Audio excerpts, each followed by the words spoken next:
Hello friends, I am Arpit and I am here with today's analysis. Today is 19th of October and we are going to deal with three very important topics, and one is a follow-up, I would say, news kind of. In yesterday's video, I asked that how many countries are there in which the same-sex marriage has been legalized. So that is going to be the last topic today which I will be covering. It is just a one slide topic. Actually an image is there and a timeline has been created in that image, and it is showing that in which year same-sex marriage was legalized where. The first topic which we are going to cover is the Gaganyaan mission. The Gaganyaan mission is basically in full swing. Multiple tests are being conducted these days, and there's a statement released by the ISRO chief. Presently we don't know how many astronauts will be there. It is a manned mission of ISRO, and it is going to be the first manned mission of ISRO planned in 2025.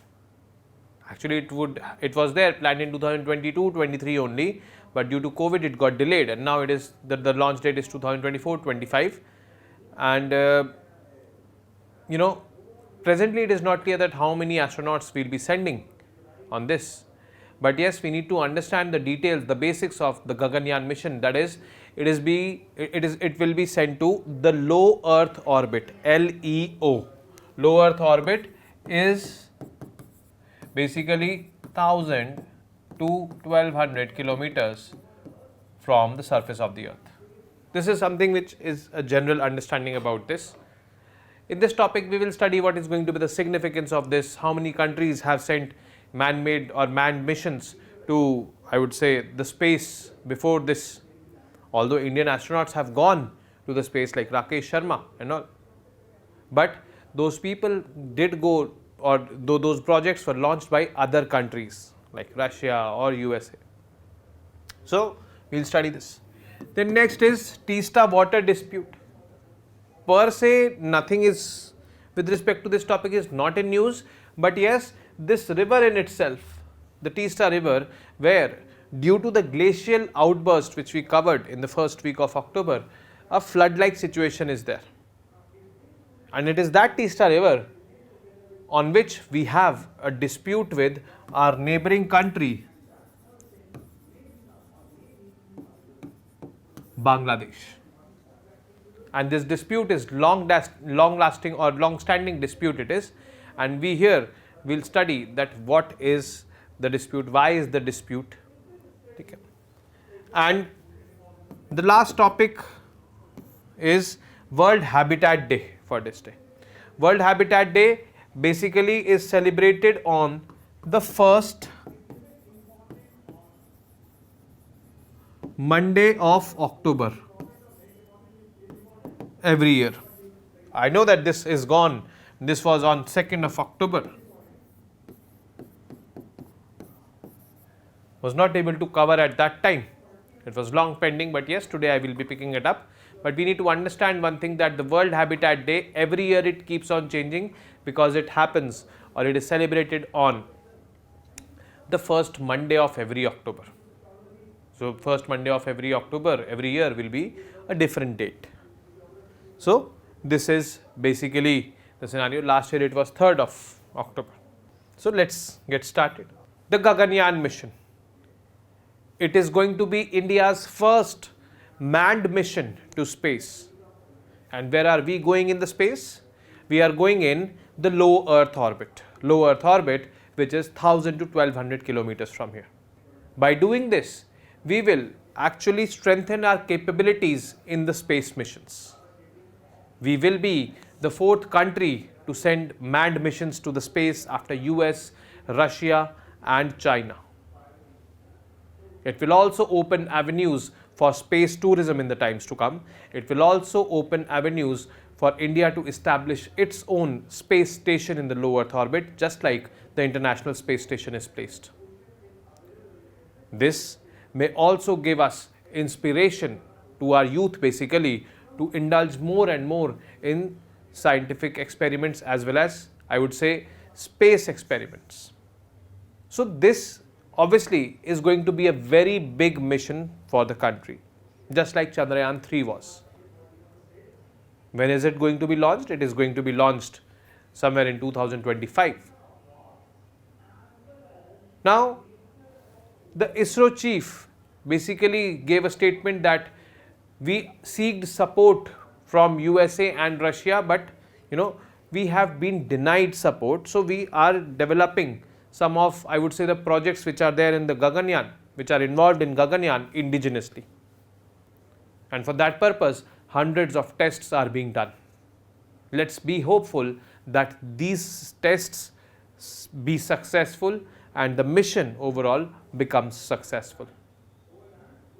If we are able to do so, then definitely we will demonstrate India's capability in the space sector yet again. So let us see what are the details of this Gaganyaan mission.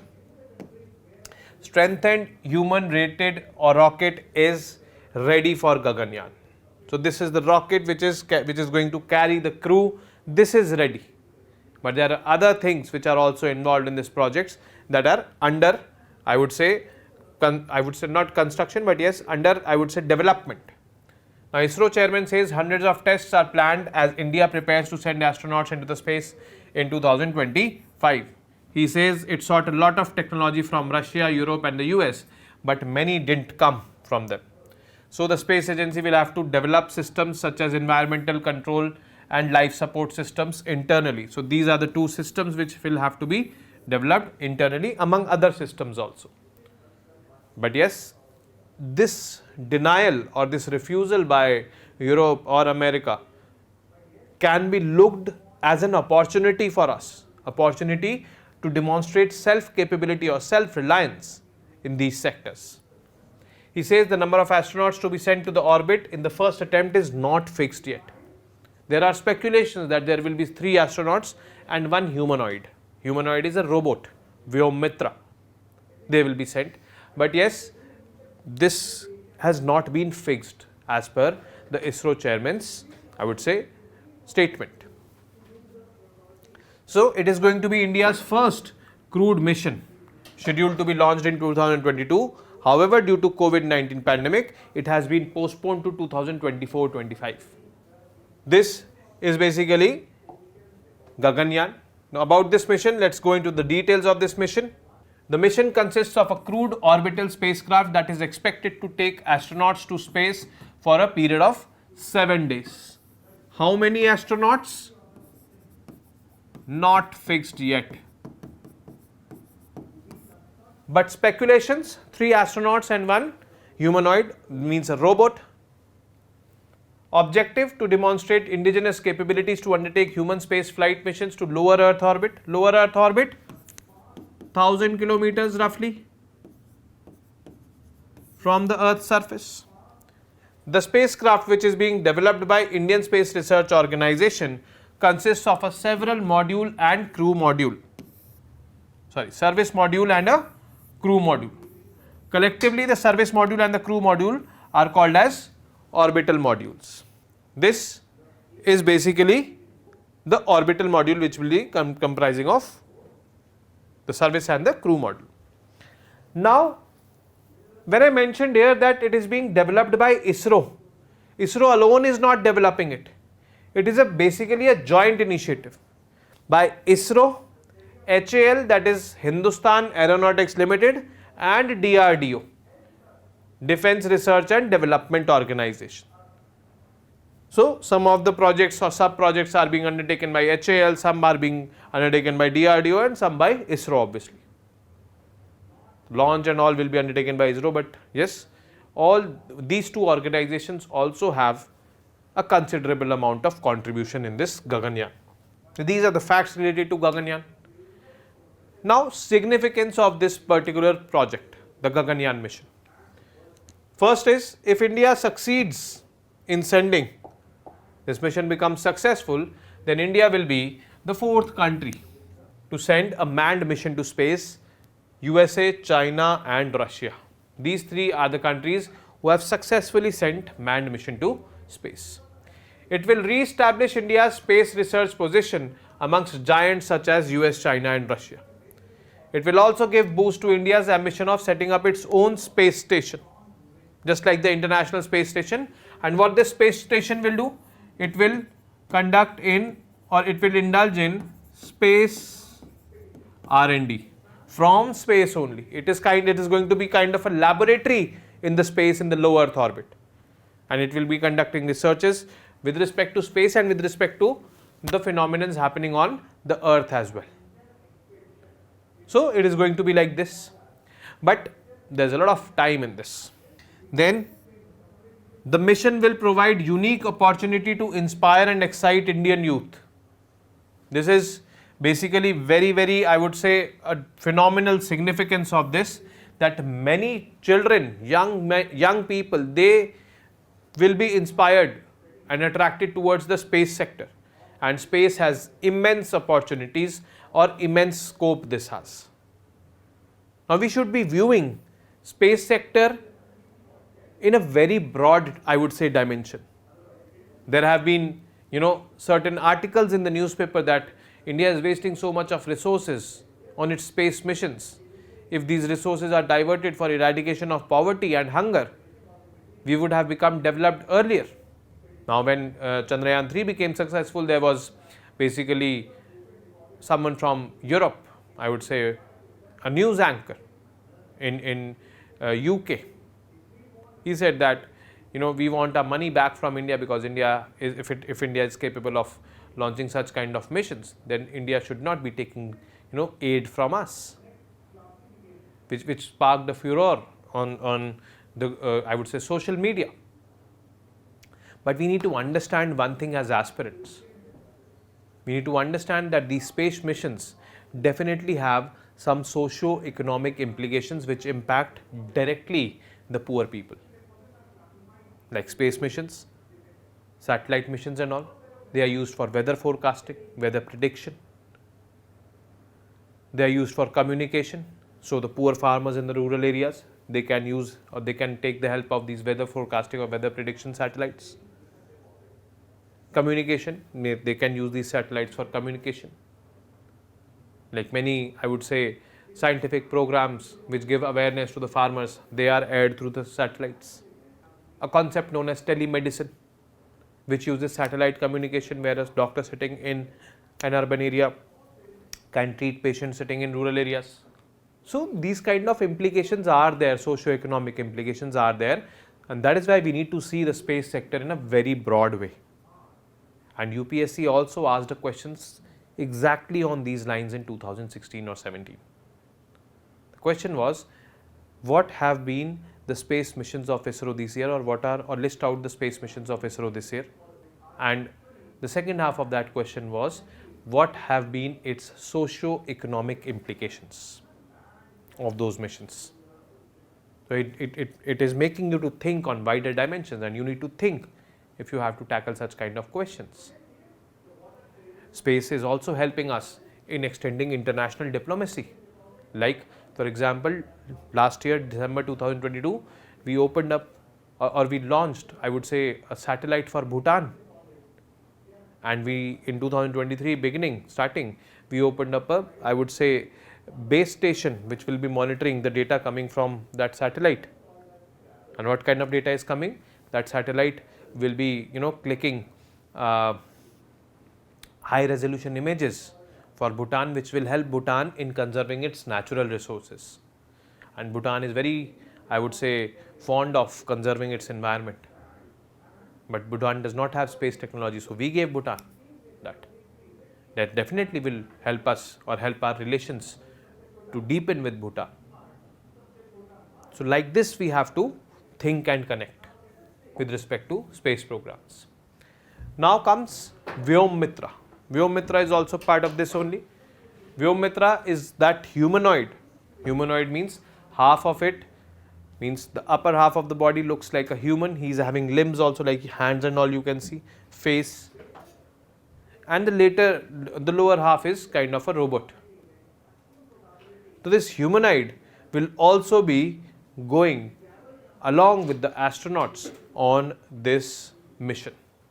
So Vyom-Mitra, the humanoid, designed and developed by Indian Space Research Organization. So ISRO has designed and developed it to fly aboard the Gaganyaan mission is currently undergoing pre-flight ground tests. A lot of tests are being undertaken for him.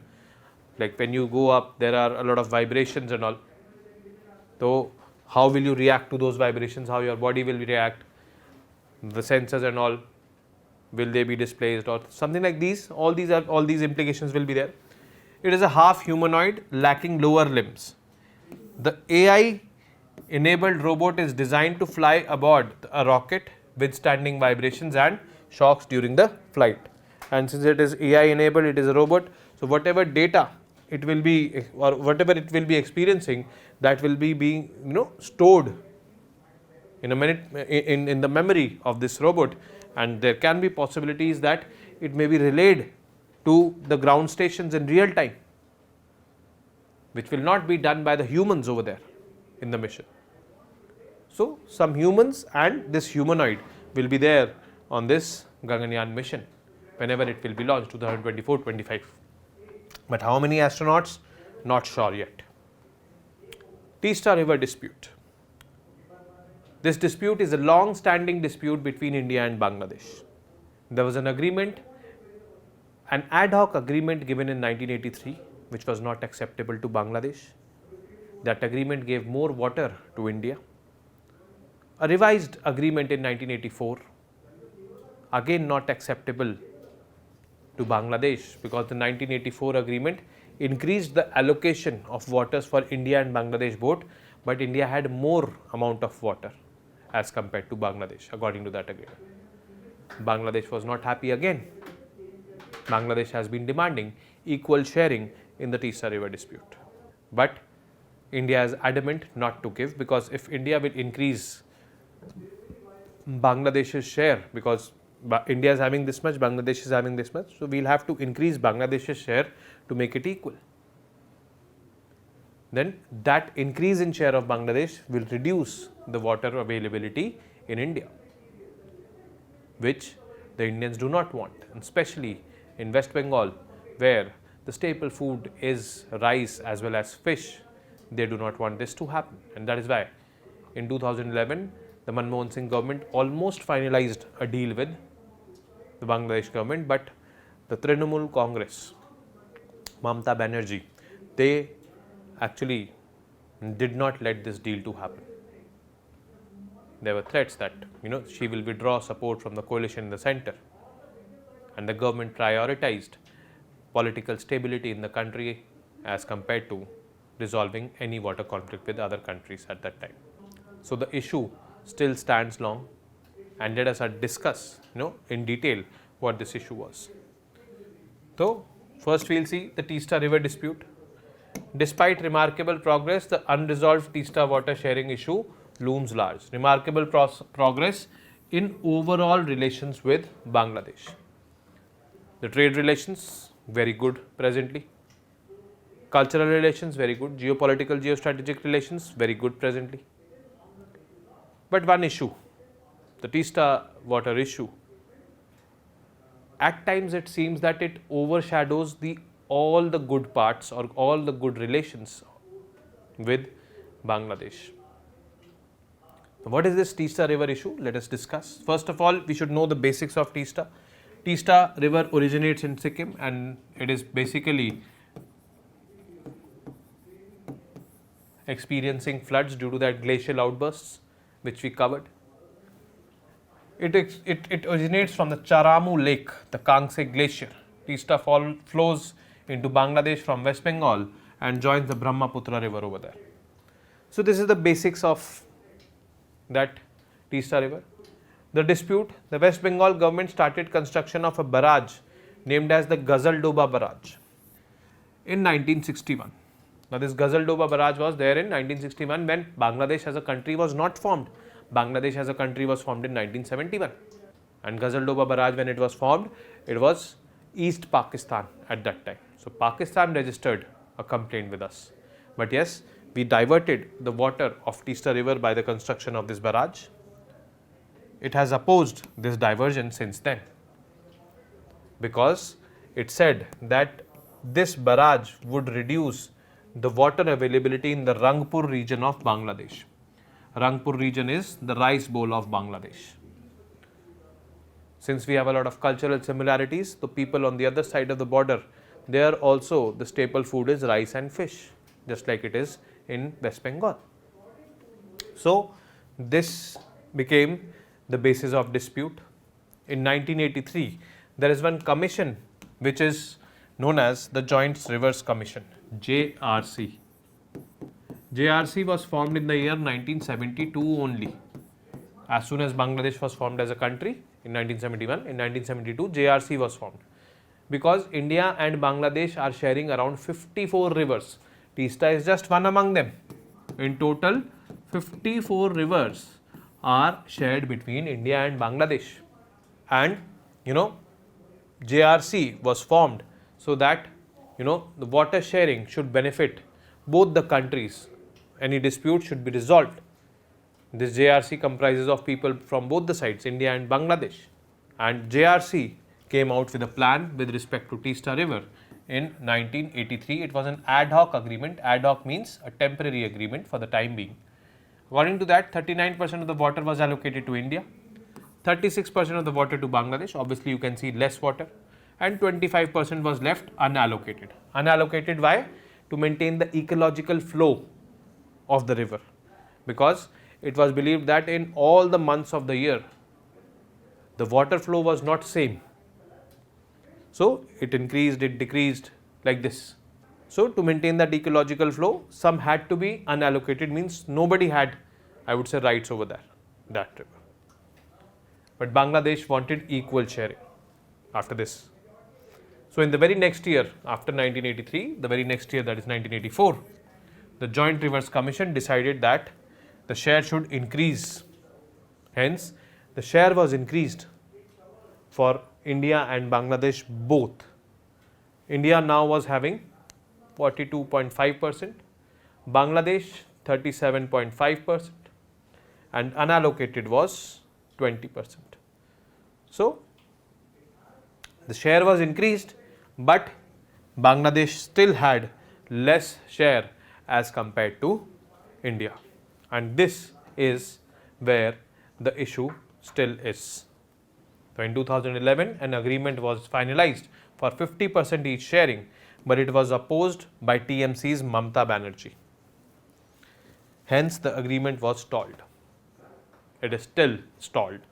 The dispute still is there, and it is one of the most, I would say, biggest dispute in when it comes to India-Bangladesh relations. And countries like China, they want to take advantage of this dispute, and that is why China keeps on proposing to Bangladesh that Bangladesh take $1 billion loan from me, construct barrages, dams, hydroelectric power projects on Teesta River. Don't rely on India. India is never going to, resolve this issue.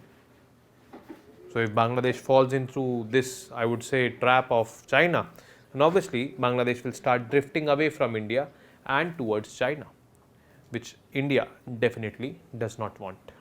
So this is basically the World Habitat Day. The World Habitat Day is celebrated every year on the first Monday of October. So there is no fixed date for World Habitat Day. This year it was 2nd of October, last year it was 3rd of October. So like this, it keeps on happening. When did we decide to celebrate the World Habitat Day? Actually, World Habitat Day is being celebrated since 1986. In 1985, we decided to celebrate the World Habitat Day. Who decided? The United Nations General Assembly. But before getting into more details, what is habitat? We should know that as well. Habitat is that place where you live, where you survive. And obviously, that place should be livable. That place should be of less pollution, it should be less polluted. The air should be breathable, the water body should be clean, resources should be available to use, and clean resources should be available to use. Then only, your habitat will be livable. And the main aim of the World Habitat Day is to generate awareness, to make habitats more and more livable. This year, the theme was about the urban settlements, because urbanization all across the world is growing. Urbanization is that process by which people from rural areas, they migrate to urban areas in pursuit of work, in pursuit of better standards of living, in pursuit of, I would say, better life. But due to this increased urbanization, the urban habitats, they are experiencing a lot of pressure. The drains are clogged, due to which urban floods happen. We see every year some city or the other city under floods, like this year, last year we saw Bengaluru. This is because a lot of population has migrated, and the urban infrastructure over there, the habitat over there does not support that much population. And urbanization is going to increase in the times to come. This should be very clear, because economic development is happening.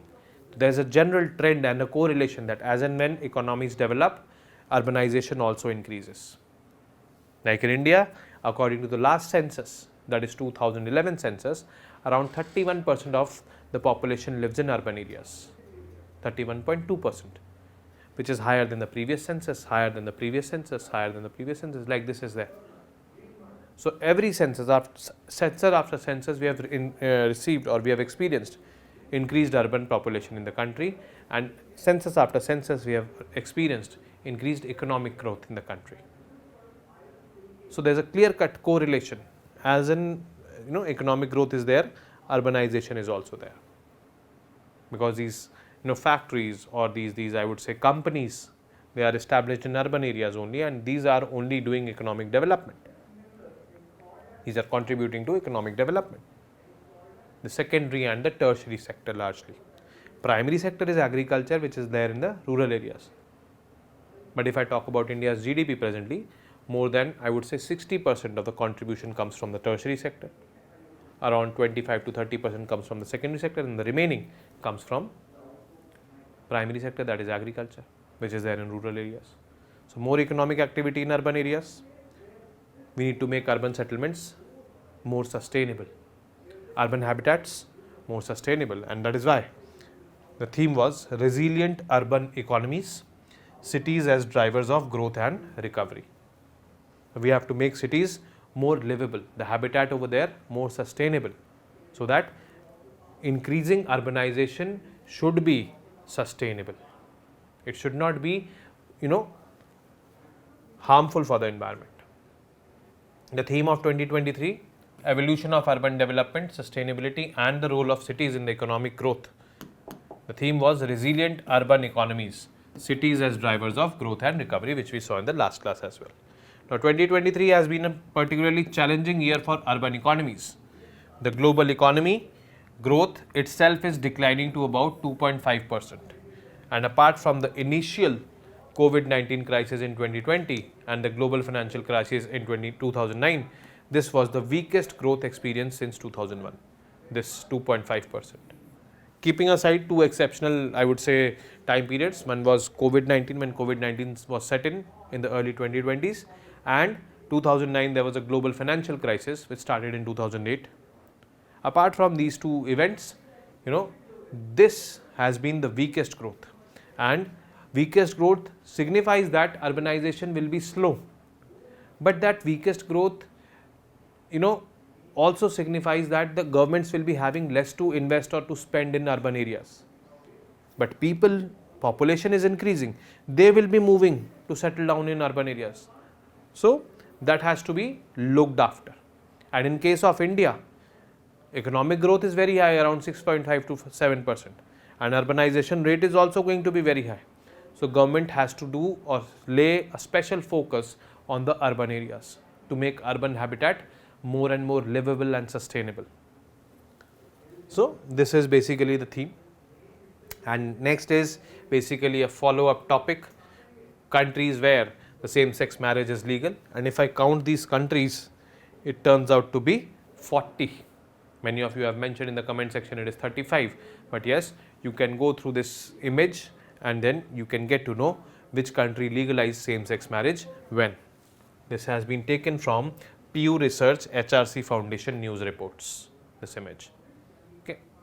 So, this is it from today's session, and I will be meeting you tomorrow with more such exciting and informative news pieces. Till then, you guys know very well what to do. Keep studying, keep reading, keep writing, and most importantly, keep revising. Jai Hind, Namaste.